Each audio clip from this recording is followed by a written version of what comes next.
Elle remplaça la réceptionniste d'un hôtel pour une journée, ignorant qu'elle allait accueillir un millionnaire qui avait changé sa vie. Sous la lumière vacillante de la lampe de la réception, les doigts d'Emily dansaient sur le clavier, essayant de comprendre le système de réservation désuet. C'était sa première fois à l'hôtel, et elle n'était là que parce que sa meilleure amie, Jenna, l'avait appelée 2 heures plus tôt, la voix fiévreuse, la suppliant presque de la remplacer. L'hôtel était petit, niché entre des boutiques aux volets fermés et des ruelles tranquilles, mais la pluie de ce soir-là rendait l'endroit encore plus isolé. La porte sonna. Emily leva les yeux, surprise.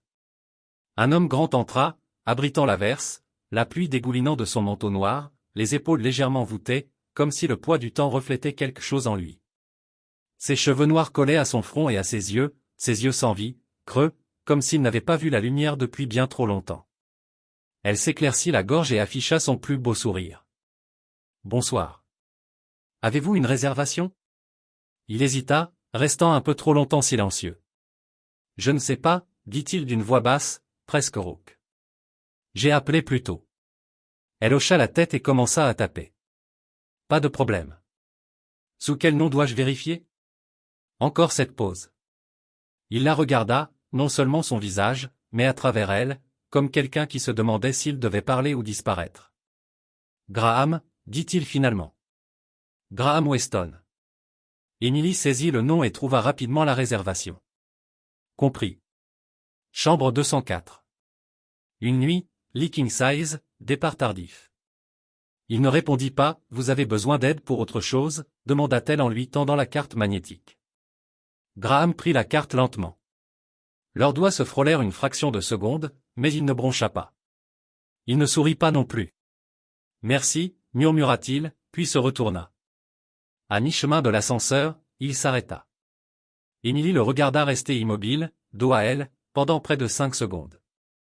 Puis il tourna légèrement la tête, juste assez pour qu'elle voie à nouveau le côté de son visage.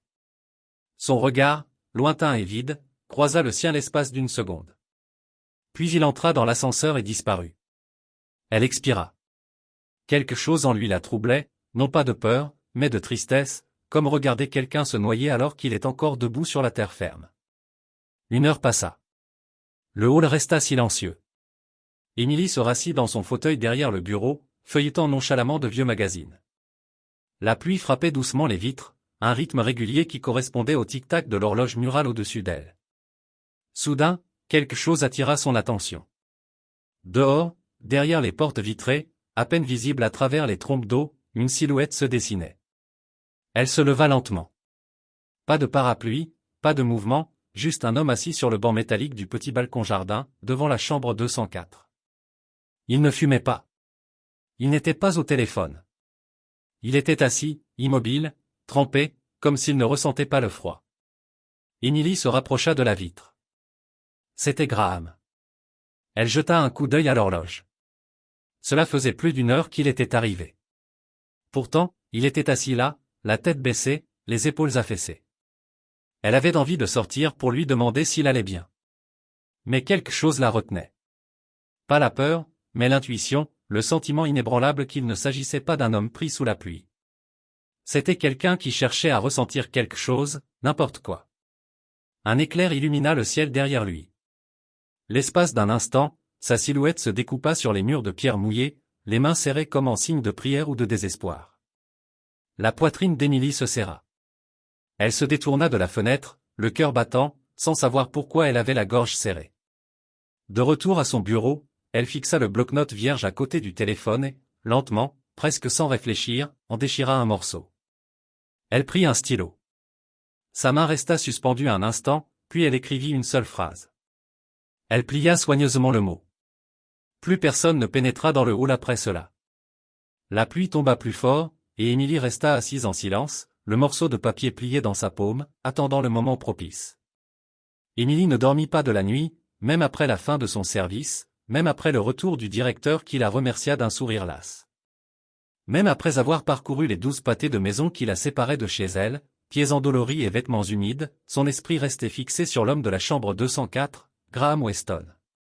Elle répétait ce nom en silence, encore et encore, comme si cela pouvait déclencher quelque chose. Sa façon de rester sur le balcon pendant plus d'1 heure sous la pluie froide, sans broncher. Cela la hantait. Ce n'était pas seulement de la tristesse dans son regard. C'était du vide, une sorte de silence qui murmurait non pas la paix, mais l'abandon, comme si son corps était resté là uniquement parce que personne ne lui avait encore ordonné de cesser de respirer. À l'heure qu'il était, elle était encore éveillée, emmitouflée dans une couverture usée, assise au bord de son lit étroit. Son minuscule appartement bourdonnait faiblement du bruit lointain de la circulation et de la télévision d'un voisin. Ses genoux étaient remontés contre sa poitrine, ses pensées tournant en boucle. Elle avait déjà vu ce regard sur elle-même dans les miroirs, dans des moments où le monde lui semblait trop lourd à porter. Elle attrapa le carnet à spirale cabossé qu'elle gardait à côté de son lit. On y trouvait généralement des listes de courses, des plannings de travail, des rappels pour appeler son propriétaire ou envoyer des courriels à ses professeurs. Elle tourna la page jusqu'à une page blanche, puis marqua une pause. Que pouvait-elle dire à un homme qu'elle ne connaissait pas? Que pouvait-elle écrire sans paraître naïve? Elle n'y réfléchit pas trop. Elle laissa sa main bouger, son cœur parlant plus vite que sa tête. Si vous êtes encore en vie aujourd'hui, vous êtes plus courageux que vous ne le pensez. Pas de nom, pas d'explication, juste ça. Ce n'était pas un conseil. Ce n'était pas de la pitié. C'était la vérité. Une vérité qu'elle avait besoin d'entendre elle-même parfois. Avant l'aube, elle retourna à l'hôtel. Elle dit à la réceptionniste de nuit qu'elle avait laissé son chargeur de téléphone dans la salle de pause. Personne ne la questionna. La chambre 204 était toujours occupée. Une faible lueur chaude brillait sous la porte. Émilie s'accroupit, plia le papier en deux et le glissa délicatement sous lui d'un doigt tremblant. Son cœur battait fort. Elle resta un moment immobile, fixant le numéro sur la porte, puis s'éloigna. Le lendemain matin, elle reprit sa vie normale. Graham était parti, libéré avant le lever du soleil. Pas de message, pas de mots, pas de traces. Sa chambre était vide, son nom barré du registre. Quand Emily demanda à Jenna à la réception s'il avait dit quelque chose, Jenna se contenta de hausser les épaules. Rien. Elle me tendit la clé et sortit. Elle ne demanda même pas de reçu. Un étrange sentiment envahit Emily. Pas de tristesse, pas exactement, juste un vide, comme l'attente d'une réponse qui ne venait jamais. Elle se dit qu'elle était stupide. C'était un inconnu, un homme qu'elle avait vu une fois. C'était idiot d'attendre un signe, un merci, un sourire. Pourtant, elle avait espéré quelque chose. Au lieu de cela, tout ce qu'elle obtint fut le silence. Les jours passèrent. Elle retourna au chaos de sa vie. Horaire de librairie le matin, travail au café le soir, horaire de bibliothèque serré entre les deux. Son solde bancaire baissa. Sa facture de frais de scolarité se profila. Son conseiller d'orientation l'avertit que sans paiement, son inscription pourrait être suspendue. La pression s'accentua. Elle essayait d'oublier la chambre 204.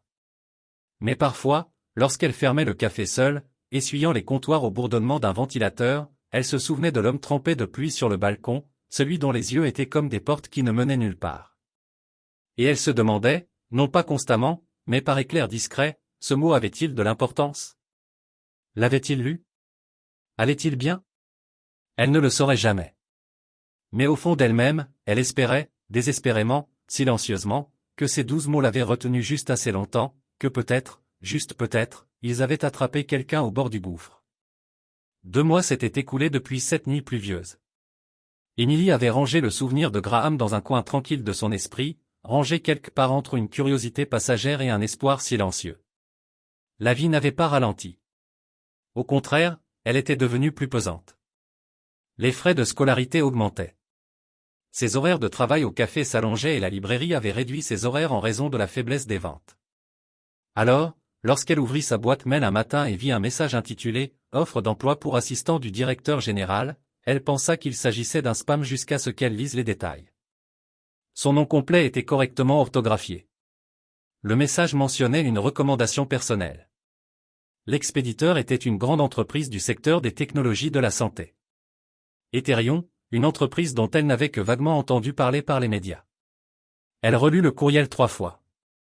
Elle n'avait jamais postulé pour ce poste.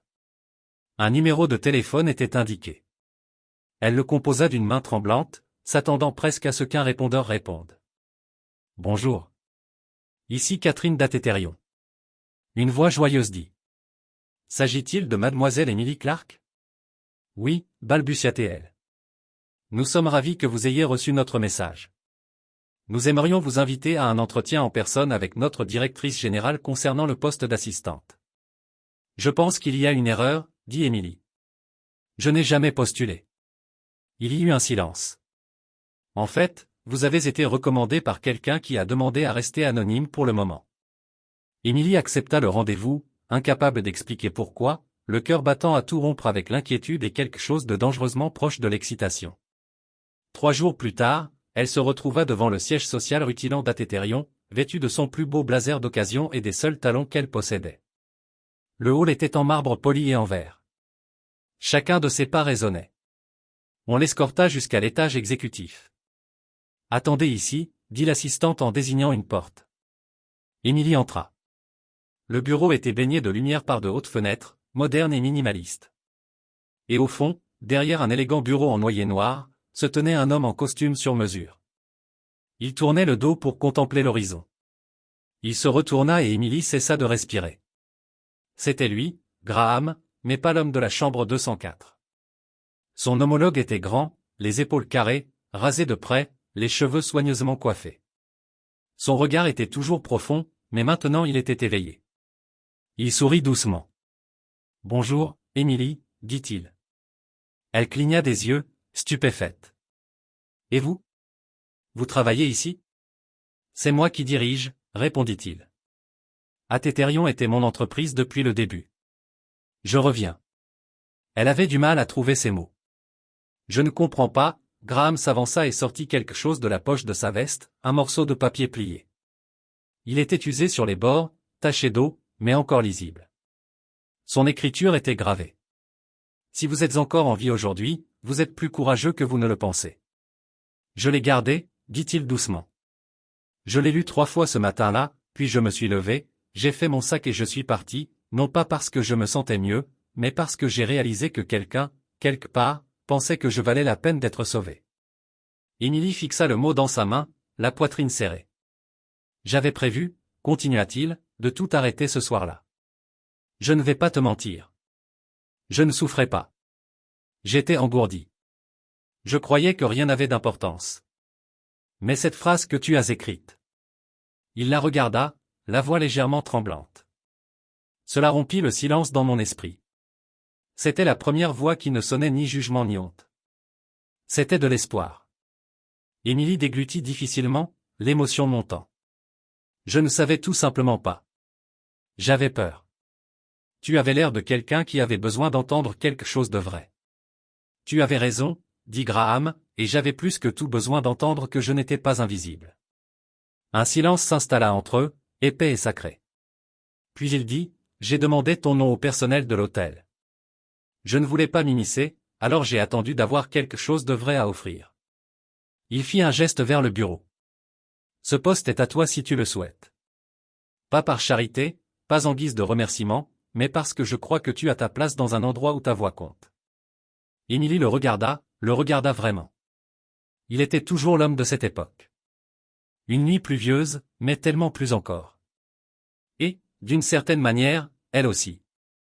Travailler aux côtés de Graham devint la routine la plus inattendue de la vie d'Emily. Chaque matin, elle entrait dans l'imposant bâtiment Arian avec une résolution tranquille et en sortait chaque soir avec le sentiment d'avoir pénétré dans l'histoire de quelqu'un d'autre. Mais ce n'était pas un fantasme. C'était réel et cela lui arrivait. Graham, de retour à son poste de PDG, ne ressemblait en rien au cadre froid qu'elle avait imaginé de l'extérieur. Il était respectueux, posé, mais il y avait une chaleur sous son calme, une chaleur qui se manifestait par de petits gestes. Il lui apportait du thé chaud à 15 heures précises chaque après-midi. De la camomille, car il se souvenait qu'elle avait mentionné qu'elle n'aimait pas la caféine. Quand il pleuvait, il était déjà à l'entrée avec un parapluie, le tenant au-dessus de sa tête avec la même expression calme, comme si c'était la chose la plus naturelle du monde. Et chaque fois qu'elle accomplissait une petite chose, un dossier bien organisé, une réunion de dernière minute organisée, il souriait et disait « Merci, courageuse ». Au début, elle pensait que c'était le cas. Juste un rappel du mot. Mais après des semaines à l'entendre, sa façon de le dire commençait à sonner différemment, comme une vérité qu'il croyait sincèrement à son sujet. Et chaque fois qu'elle l'entendait, elle se redressait un peu. Ils avaient développé un rythme. Il l'avait invité un jour à un stand de restauration rapide après le travail. Un petit vendeur niché entre deux immeubles, réputé pour le meilleur maïs grillé de la ville. Elle riait quand il ne savait pas comment le manger sans se tacher la chemise de poudre de chili. Il riait aussi, franchement. D'autres soirs, il restait dans la petite bibliothèque de l'entreprise, aidant les bénévoles à remettre les livres en rayon après les heures de bureau. Graham n'annonçait jamais sa présence. Il se contentait de retrousser ses manches et de trier les biographies par couleur de tranche plutôt que par nom d'auteur, souriant comme un enfant lorsqu'on le corrigeait. Un soir, en sortant, ils croisèrent un agent de sécurité âgé qui se débattait avec sa chaussure. L'âme s'était détachée, battant des ailes. Graham s'arrêta sans un mot, s'agenouilla et utilisa un rouleau de ruban adhésif résistant de sa mallette pour resserrer la chaussure de l'homme. Ça tiendra quelques jours, dit-il gentiment en tapotant l'épaule de l'homme. Émilie l'observait, le cœur serré. Ce n'était pas une question de statut ou de performance. C'était juste qui il était. Quelqu'un qui remarquait l'inaperçu. Quelqu'un qui se souvenait de ce que c'était que de se sentir invisible. Et peut-être pensait-elle que c'était pour ça qu'il la voyait. Ils commencèrent à parler davantage, pas seulement de travail, mais de souvenirs, de peurs d'enfance, de ce qu'ils voulaient faire avant que la vie ne les force à survivre. Mais il y avait toujours une limite qu'aucun d'eux ne franchissait. Elle était là, silencieuse mais pesante, entre leurs chaises et les réunions, dans les pauses entre les blagues, dans les brefs silences après les rires. Aucun d'eux ne l'admettait, mais tous deux la ressentaient. Un soir, alors qu'ils attendaient dehors dans le jardin de l'entreprise, une étroite bande de verdure entre les bâtiments avec deux bancs usés et un cerisier solitaire, Émilie rompit le silence. Sa voix était douce. Je vendais de l'eau en bouteille dans les cinémas. Graham se retourna, les sourcils légèrement haussés. Je portais un uniforme 3 pointures trop grand. Mes chaussures étaient toujours écouinées en marchant. Une fois, j'ai laissé tomber un plateau entier et j'ai pleuré dans la salle de pause pendant 1 heure. Il ne disait rien, attendant. Elle détourna le regard, jouant avec la manche de son cardigan. Je n'ai jamais fini mes études, poursuivit-elle. Je n'en avais pas les moyens. La plupart du temps, je ne connais toujours pas la moitié du jargon utilisé ici. Je cherche des trucs sur Google en rentrant. Je répète mes réponses avant les réunions. Graham avait une voix basse. Tu t'en sors plus que bien. Elle sourit, mais son sourire n'atteignit pas ses yeux. Je n'ai tout simplement pas ma place dans un endroit comme celui-ci. Pas vraiment. Puis, presque comme un murmure, elle ajouta, je ne suis qu'une fille qui vendait de l'eau au cinéma. Je n'appartiens pas à ton monde.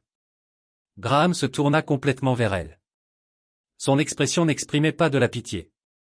C'était quelque chose de plus profond, de prudent.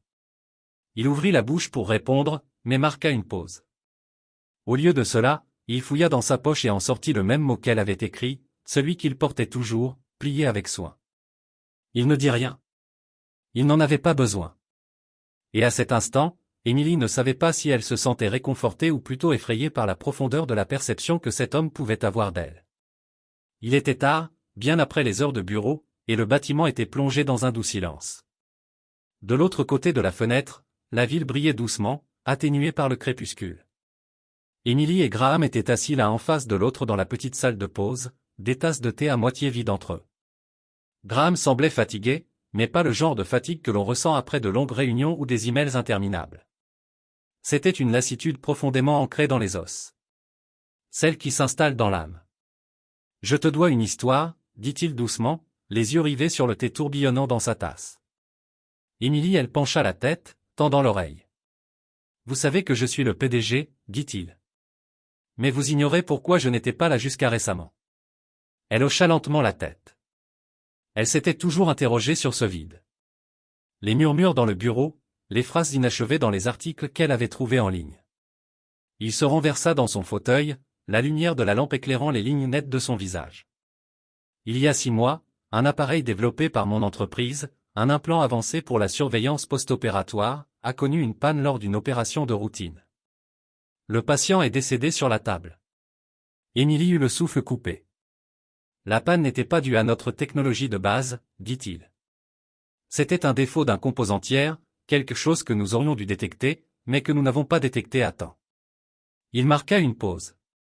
Les médias se moquaient des nuances. Les gros titres criaient. Le PDG de Tech joue à Dieu avec des vies humaines. Le pari d'Atétran tourne au désastre. Je suis devenu le visage de la cupidité, de l'arrogance, de l'ambition démesurée. Il déglutit. Les investisseurs ont fui. Notre action s'est effondrée du jour au lendemain. Je suis parti. Pour protéger le peu d'intégrité qui restait à l'entreprise. Émilie resta assise, stupéfaite. Mais ce n'était pas le pire, dit-il d'une voix basse, presque un murmure. Le frère de l'homme décédé m'a trouvé. Il a attendu devant le tribunal. Il n'a pas crié. Il m'a juste regardé dans les yeux et a dit, « J'espère que tu vivras assez longtemps pour ressentir la culpabilité que je ressens chaque jour. » Un long silence immobile s'est installé entre eux. Cette nuit-là, continua Graham, fut la première fois que je ne dormis pas du tout. La culpabilité me rongeait comme de l'acide. Non pas parce que j'avais appuyé sur la détente, mais parce que j'avais fabriqué l'armée que les gens me la confiaient. Il baissa les yeux vers ses mains. J'ai commencé à dériver, à traverser les jours comme s'ils n'étaient pas réels. J'ai arrêté de répondre aux appels. Je ne pouvais pas toucher un prototype sans trembler. Je me disais que j'étais une maladie à l'apparence d'un homme. Tout ce que je créais blessait quelqu'un. Les yeux d'Émilie brûlaient. Et puis, dit-il avec un léger sourire, je me suis enregistré dans un petit hôtel. Pas de bagages, pas de billet de retour. Je n'avais pas l'intention de partir. Elle savait. Son le cœur battait fort. Mais sous la porte, dit-il en sortant le mot maintenant froissé de son portefeuille. Ceci m'attendait. Il le lui tendit. Elle le prit, les doigts tremblants. Si vous êtes encore en vie aujourd'hui, vous êtes plus courageux que vous ne le pensez. Je l'ai lu. Je l'ai lu 10 fois. J'ai pleuré pour la première fois depuis des semaines. Puis j'ai commandé le petit déjeuner. Graham se renversa en arrière, la voix plus assurée. Ce jour-là, j'ai décidé de cesser de me cacher. J'ai engagé des enquêteurs indépendants, forcé l'ouverture des rapports scellés, refait tous les tests. Cela a pris 3 mois, mais la vérité a éclaté. Ce n'était pas notre technologie. Ce n'était pas mon équipe. C'était une faille dans le code d'un fournisseur, enfouie sous 10 couches de sous-traitance. Émilie est restée silencieuse. Je n'ai pas porté plainte. Je n'ai rien annoncé. J'ai moi-même apporté le rapport à la famille de la victime. Je les ai rencontrés chaque semaine pendant 2 mois, jusqu'à ce que le nom de leur fils n'ait plus un goût acide quand je le prononçais. Et l'entreprise, elle se remet, a-t-il dit. Lentement, nous avons reconstruit la plupart de la confiance, mais je suis revenue différente. Je savais que le pouvoir n'est pas une question de vision, mais de responsabilité. Il la regarda maintenant, d'une voix plus basse, et c'est là que je t'ai retrouvée. Les mains d'Émilie tremblaient légèrement lorsqu'elle posa le mot sur la table. Sa gorge se serra et sa poitrine lui fit mal d'une manière qu'elle ne pouvait expliquer. Elle avait commencé ce travail en pensant n'être qu'une aide, une chanceuse, une pensée après coup. Mais assise en face de cet homme, elle réalisa une chose puissante. Ce n'était pas un héros. C'était un survivant. Et elle aussi. Les semaines qui suivirent furent les plus douces qu'Émilie ait jamais connues.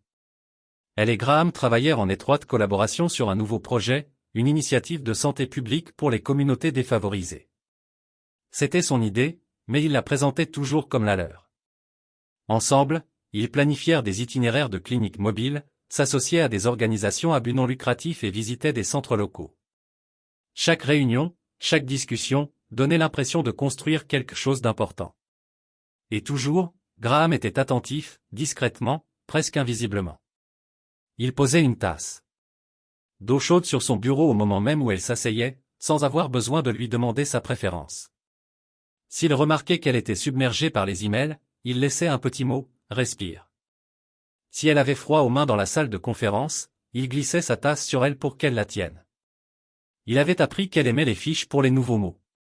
Alors, un jour, coincée entre une pile de dossiers de réunion, elle trouva un paquet neuf étiqueté « Anglais du jour » de votre soutien discret. Émilie commença à se sentir en sécurité. Mais cette sécurité s'accompagna d'une peur consciente. Elle ne parvint pas à la nommer au début. Elle s'insinuait entre compliments et attention, s'épanouissant discrètement dans les moments où personne d'autre ne la regardait. Elle lui murmurait à l'oreille lorsqu'elle passait devant le miroir de l'ascenseur de direction ou lorsqu'elle traversait les couloirs bordés de parois vitrées et d'escaliers assurés. Les questions encerclaient son cœur comme une ombre. Ai-je vraiment ma place ici ou suis-je simplement de passage dans le monde de quelqu'un d'autre? Lors d'un des dîners de réseautage officiel de l'entreprise, Émilie portait une simple robe bleu marine empruntée à une voisine et bordait sa robe. Les cheveux en arrière, les doigts tremblants. Elle avait essayé de marcher comme si elle était à sa place, de parler comme si elle était à sa place, mais soudain, un murmure se fit entendre. Près de la table des desserts, deux collègues, bien habillés, sur deux, du genre à ne jamais se dire bonjour, discutaient. L'un d'eux la regarda et esquissa un sourire narquois. « C'est gentil de la part du PDG d'avoir amené son assistante, dit-il. Mais bon, j'imagine que quand on vous sauve la vie, ça lui permet d'avoir une place à table. » L'autre ricana. Ou peut-être est-elle simplement très persuasive. Émilie se figea. Elle ne les affronta pas. Elle ne se retourna même pas. Elle quitta simplement la pièce. Le rire la poursuivait comme un fantôme. L'air nocturne était vif, les étoiles trop calmes. En elle, quelque chose se tordit. De retour à sa table, Graham discutait toujours avec un invité. Il n'avait pas remarqué son départ. Ou peut-être l'avait-il remarqué, mais il lui avait laissé de la place. Peu importait.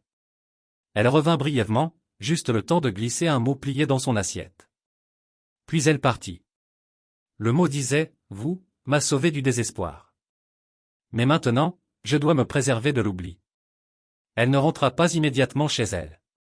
Elle marcha pendant des heures dans des quartiers qui lui rappelaient ses origines, passant devant des marchés de vêtements et des magasins d'occasion, des endroits où personne ne connaissait son nom, mais où chaque coin de rue abritait une version de la fille qu'elle avait été. Émilie n'était pas en colère. Elle avait peur. Peur de commencer à mesurer sa valeur à la douceur d'un autre monde. Peur que chaque geste bienveillant de Graham, aussi vrai et beau soit-il, puisse aussi la condamner à une vie qu'elle n'avait pas encore méritée.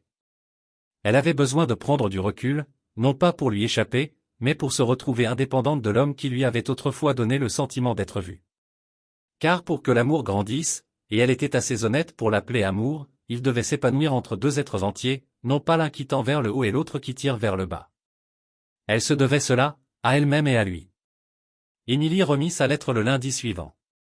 Ce n'était pas une démission, mais un recul discret, une demande de congé à durée indéterminée. D'absence, soigneusement tapée, scellée dans une simple enveloppe et déposée sur le bureau de Graham avant que le bureau ne se remplisse de voix et que la journée ne devienne bruyante. Elle n'attendit pas sa réaction. Elle ne s'attarda pas sur son approbation. La lettre disait tout ce qu'elle voulait. Merci de croire en moi. Merci de m'avoir aidé à démarrer. Mais maintenant, je dois parcourir cette nouvelle étape seule. Elle laissa son badge à côté de l'enveloppe, son cordon soigneusement enroulé comme un ruban sur un cadeau. Puis elle franchit la porte vitrée sans un au revoir, mais elle savait qu'il comprendrait. Ce soir-là, elle s'assit à sa petite table de cuisine et s'inscrivit à un cours du soir à l'université locale, en communication d'entreprise, en culture numérique et à un atelier de gestion d'association. Son emploi du temps devint un véritable sacrifice, elle donnait des cours particuliers à des enfants de 8h à midi, faisait de la saisie de données en freelance depuis chez elle jusqu'en milieu d'après-midi, puis traversait la ville en courant pour assister aux cours jusqu'à 22h. Son nouvel appartement était modeste. Une seule pièce, sans ascenseur, sans elle avait un balcon, mais le loyer était à elle, les meubles à elle, et le silence à la fin de chaque journée à elle.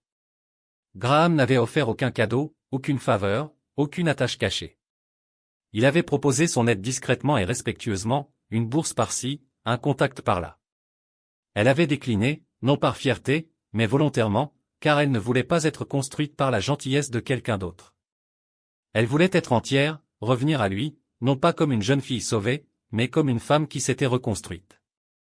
Il n'avait jamais insisté, et pourtant sa présence persistait. Il s'envoyait des messages, pas tous les jours, mais assez souvent, non pas avec des déclarations de désir, mais avec des petites vérités. J'ai dû faire un pitch de 5 minutes aujourd'hui. Je ne me suis pas évanoui. J'ai essayé le restaurant de ramen dont tu parlais. Verdict 7/10. Il me manque plus d'ail. J'ai trouvé un mot qui signifie « guérison en cours ». On t'enverra plus tard.